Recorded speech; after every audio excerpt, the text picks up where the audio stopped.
എല്ലാവർക്കും പുതിയൊരു വീഡിയോയിലേക്ക് സ്വാഗതം. ബന്ധങ്ങൾ മനോഹരമാണ്. പരസ്പര ബഹുമാനത്തിന്റെയും സ്നേഹത്തിന്റെയും അടിസ്ഥാനത്തിൽ നിലനിൽക്കേണ്ട ഒന്നാണ് ബന്ധങ്ങൾ എന്ന് പറയുന്നത്. എന്നാൽ ചിലപ്പോഴൊക്കെ ഈ ബന്ധങ്ങളിൽ നമ്മളെ തന്നെ മറന്നു പോകാറുണ്ട്. പങ്കാളിയെ സന്തോഷിപ്പിക്കാൻ വേണ്ടി മാത്രം നമ്മുടെ ആഗ്രഹങ്ങളും അഭിപ്രായങ്ങളും മാറ്റിവെക്കുന്നതിനെ കുറിച്ച് നിങ്ങൾ ചിന്തിച്ചിട്ടുണ്ടോ? അമിതമായി കീഴ്പ്പെട്ടു കൊടുക്കുന്നത് എന്തുകൊണ്ട് ഒരു നല്ല കാര്യമല്ല? അത് നിങ്ങളുടെ ജീവിതത്തെ എങ്ങനെ ബാധിക്കുന്നു? ഇതെങ്ങനെ മാറ്റിയെടുക്കാം എന്നതിനെക്കുറിച്ചാണ് നമ്മൾ ഇന്ന് സംസാരിക്കുന്നത്. അമിതമായി കീഴ്പ്പെട്ടു കൊടുക്കുക എന്ന് പറഞ്ഞാൽ നിങ്ങളുടെ വ്യക്തിത്വം പൂർണ്ണമായും ഉപേക്ഷിച്ച് പങ്കാളിയുടെ ആഗ്രഹങ്ങൾക്കും തീരുമാനങ്ങൾക്കും മാത്രം പ്രാധാന്യം നൽകുന്ന ഒരു അവസ്ഥയാണ്. നിങ്ങളുടെ ഇഷ്ടങ്ങൾ, അഭിപ്രായങ്ങൾ, സ്വപ്നങ്ങൾ എന്നിവയെല്ലാം മാറ്റിവെച്ച് പങ്കാളിക്ക് വേണ്ടി മാത്രം ജീവിക്കുക. അവർക്ക് സന്തോഷം ലഭിക്കുമെങ്കിൽ എൻ്റെ ഇഷ്ടം വേണ്ട എന്ന് നിരന്തരം ചിന്തിക്കുന്ന ഒരു മനോഭാവം. ഇതൊരു ബന്ധത്തിൽ സ്നേഹത്തിൻ്റെയും കരുതലിൻ്റെയും പേരിൽ സംഭവിക്കുന്ന ഒരുതരം കീഴടങ്ങലാണ്. അമിതമായി കീഴ്പ്പെടൽ നിങ്ങളുടെ ബന്ധത്തെയും വ്യക്തിജീവിതത്തെയും ദോഷകരമായി ബാധിക്കും. എന്തൊക്കെയാണ് ഈ കാരണങ്ങളെന്ന് നോക്കാം. സ്വയം നഷ്ടപ്പെടുന്നു.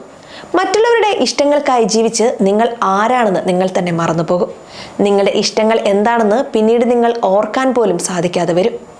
നിങ്ങൾ പലപ്പോഴും കീഴ്പ്പെട്ടു കൊടുക്കാൻ തയ്യാറാണ് എന്നറിയുമ്പോൾ പങ്കാളി നിങ്ങളുടെ അഭിപ്രായങ്ങൾക്ക് പ്രാധാന്യം നൽകാതെയാകും. ക്രമേണ അവർ നിങ്ങളെ അവഗണിക്കാൻ തുടങ്ങും. നിങ്ങളുടെ ആഗ്രഹങ്ങൾ പൂർത്തീകരിക്കാതെ വരുമ്പോൾ ഉള്ളിൽ ഒരുതരം ദുഃഖം അനുഭവപ്പെടും. അത് ദേഷ്യമായും നിരാശയായും പുറത്തേക്ക് വരാനുള്ള സാധ്യതയുണ്ട്.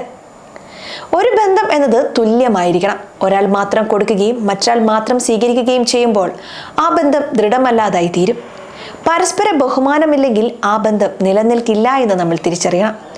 നിങ്ങളുടെ അഭിപ്രായങ്ങൾ ആരും കേൾക്കുന്നില്ല, അവയ്ക്കൊരു വിലയുമില്ല എന്ന തോന്നൽ നിങ്ങളുടെ ആത്മവിശ്വാസം കുറയ്ക്കും.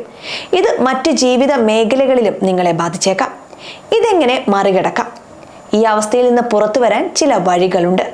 നിങ്ങളുടെ ആവശ്യങ്ങൾ തിരിച്ചറിയുക എന്നതാണ് പ്രധാനം.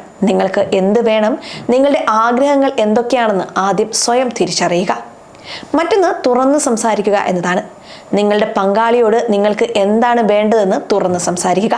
നിങ്ങളുടെ ഇഷ്ടങ്ങൾ പറയാൻ മടി കാണിക്കരുത്. ആരോഗ്യപരമായ ചർച്ചകൾ ഒരു ബന്ധത്തിന് ആവശ്യമാണ്. നോ പറയാൻ പഠിക്കുക. എല്ലാ കാര്യങ്ങൾക്കും യെസ് എന്ന് മാത്രം പറയാതെ നിങ്ങൾക്ക് താല്പര്യമില്ലാത്ത കാര്യങ്ങളിൽ നോ പറയാൻ പഠിക്കുക. ഇത് നിങ്ങളെ ഒരു വ്യക്തിയായി അവർ അംഗീകരിക്കാൻ സഹായിക്കും. മറ്റൊന്ന് സ്വയം സമയം കണ്ടെത്തുക എന്നതാണ്. നിങ്ങൾക്ക് വേണ്ടി മാത്രം സമയം ചെലവഴിക്കുക. ഇഷ്ടമുള്ള കാര്യങ്ങൾ ചെയ്യുക. ഒരു ഹോബിയിൽ ഏർപ്പെടുക. സുഹൃത്തുക്കളോടൊപ്പം കറങ്ങാൻ പോവുക. ഇത് നിങ്ങളുടെ ആത്മവിശ്വാസം വർദ്ധിപ്പിക്കും. മറ്റൊന്ന് ഒരുപാട് പ്രതീക്ഷകൾ വെക്കാതിരിക്കുക എന്നതാണ്. നിങ്ങളുടെ ഇഷ്ടങ്ങൾ പങ്കാളി അംഗീകരിക്കുമ്പോൾ സന്തോഷിക്കുക. എന്നാൽ എല്ലാ കാര്യങ്ങളും അവർക്ക് ഇഷ്ടമാകണം എന്ന വാശി ഉപേക്ഷിക്കുക. ഒരു ബന്ധം എന്നത് നിങ്ങളായി തന്നെ നിൽക്കുമ്പോൾ അതിലെ സന്തോഷവും പൂർണ്ണമാകും. നിങ്ങൾ രണ്ടുപേരും തുല്യരാണെന്ന് വിശ്വസിക്കുക. നിങ്ങളുടെ ശബ്ദത്തിന് വിലയുണ്ട്. നിങ്ങളുടെ അഭിപ്രായങ്ങൾക്ക് സ്ഥാനമുണ്ട്. ഒരു ബന്ധത്തിൽ നിങ്ങൾ സന്തുഷ്ടരാണെങ്കിൽ മാത്രമേ ആ ബന്ധം നിലനിൽക്കുകയുള്ളൂ. ഈ വീഡിയോ നിങ്ങൾക്ക് ഉപകാരപ്രദമായി എന്ന് വിശ്വസിക്കുന്നു. നിങ്ങളുടെ അഭിപ്രായങ്ങൾ താഴെ കമന്റ് ചെയ്യുക. മറ്റൊരു വിഷയവുമായി അടുത്ത വീഡിയോയിൽ കാണാം. നന്ദി.